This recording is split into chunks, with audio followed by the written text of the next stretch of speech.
Hello, coin collectors out there. This is Dylan from the Big D Coins channel, and I thought of this cool idea of making a video where I showed the United States pennies in decade increments. I figured 4 would be a good size to start with, so I have the 42, 52, 62, and 72 wheat pennies. And what this video is going to do is it's going to talk about the design for each of the pennies, the metal content for each of the pennies, the mintages, the values, a little bit of history about what was going on in each year. So you can probably see the most striking thing about this is that in these two pennies right here, it's even noticeable on the small video screen that these two pennies right here are a different metal content than these two pennies right here. So in 1962, they started taking the tin out of the penny. So these two right here are just copper and zinc. These two over here are copper, mostly copper, a little bit of zinc, and a little bit of tin as well. And actually in 1982, which I don't have here, I was looking for that 82 penny and I just couldn't find it to include it in this video.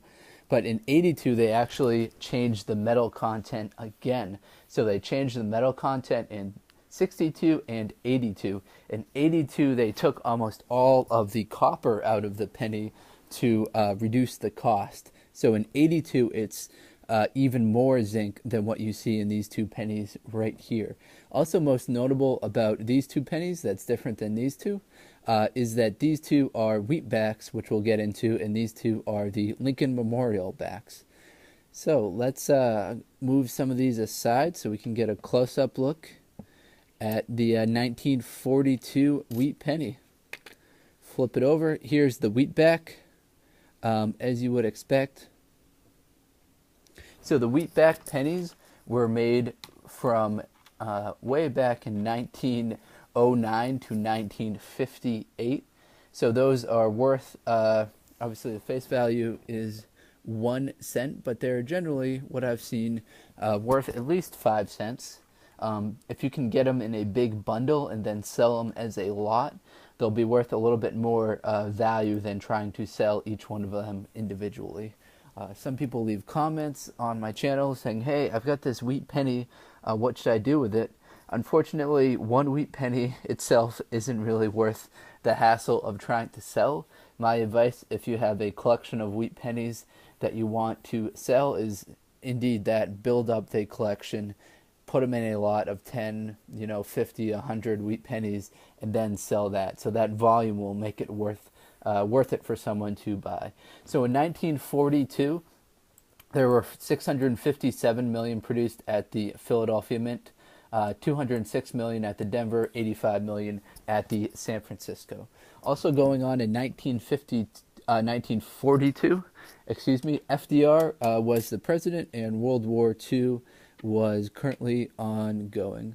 So here we have the 52 wheat penny.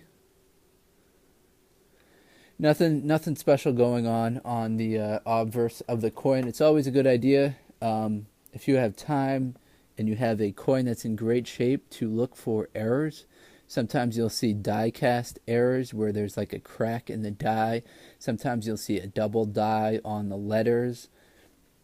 Sometimes the planchets get messed up and they're not spaced evenly. Those can be worth a lot as well. So here's the 52. Trying to get the lighting right for the video here. Yeah, that looks all right. So in 52, Truman was the president. The Cold War was going on, as well as the Korean War. Now this one, as I mentioned at the beginning of the video, has the same metal content as the 42 that I showed earlier. In 1952, there were 186 of these made at the Philadelphia Mint, 746 million at the Denver, and 137 at San Francisco.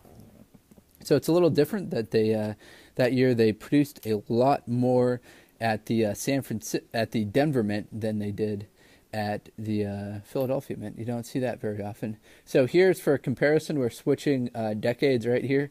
We're going from 52 to 62. So this 62 is in a lot better condition than this 52. But you can also see that it's got a slightly different metal composition compared to that 52. So in 62, they changed up the coin a little to add some more, to remove the tin from the coin. So then it just made it copper and zinc.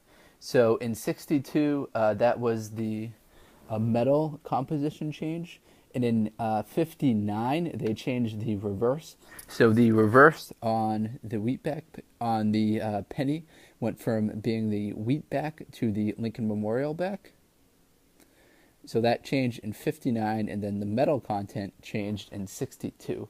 And in 62, JFK was the president, and the Cold War still going on, unfortunately, and the Vietnam War had just kicked off. So we'll substitute out the 62 for, a decade later, the 72. Now when looking at these, I was looking at these before I started making the video, and the rim looks a little bit different from the 62 to 72. The 72 right here has a much thicker rim. I'm not sure if that's an indication of an error or what the deal is with that, but you know, that's really visible on this video right here. You can see the 62 got a very thin rim, 72 has a very thick rim. That wasn't planned when I originally came up with the idea, but I'll have to look into that a lot more. If anyone knows why the rim thickness changed there, feel free to let me know. But here's the reverse of the 72.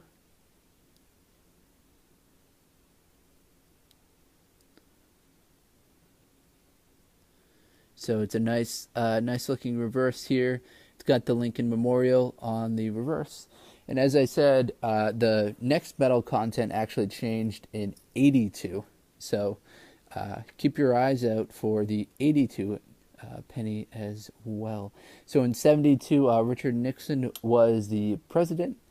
The Watergate scandal was going on, and the space race, the race into space, was going on as well. So there's a little bit of history for you about 42, 52, 62, and 72.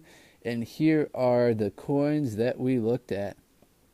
So feel free to leave a comment if you enjoyed the video. If you have any ideas for other videos for me to make, I'm trying to, keep it interesting and get different content out there.